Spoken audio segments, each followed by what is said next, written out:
मनसेला महायुतीमध्ये सहभागी करून घेण्याच्या हालचालींना वेग आला आहे। मनसे अध्यक्ष राज ठाकरे सोमवारपासून दिल्ली दौऱ्यावर आहे। त्यांनी आज केंद्रीय गृहमंत्री अमित शहा यांची भेट घेतली। दोन्ही नेत्यांमध्ये जवळपास अर्धा तास चर्चा झाली।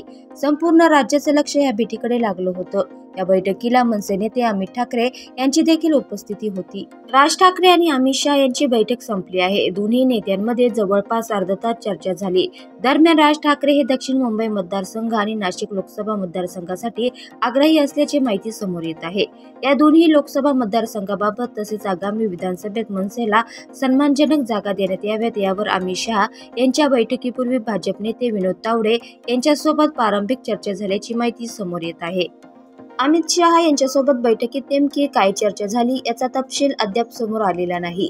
मात्र युतीच्या संदर्भात महत्त्वपूर्ण चर्चा झाल्याची माहिती समोर येत आहे। दरम्यान जर मनसे आणि भाजप युती झाली तर मनसेकडून लोकसभेचे तिकीट कोणाला दिले जाऊ शकतं याबाबत देखील संदीप देशपांडे यांनी संकेत दिले आहेत। बाळा नांदगावकर खासदार झाले तर आम्हाला आनंदच होईल असं संदीप देशपांडे यांनी म्हटलं आहे। तर दुसरीकडे अमित ठाकरे यांचं नाव देखील लोकसभेच्या उमेदवारीसाठी चर्चेत आहे। त्यामुळे आता लोकसभेचं तिकीट कोणाला मिळणार हे पाहणं महत्त्वाचं ठरणार आहे।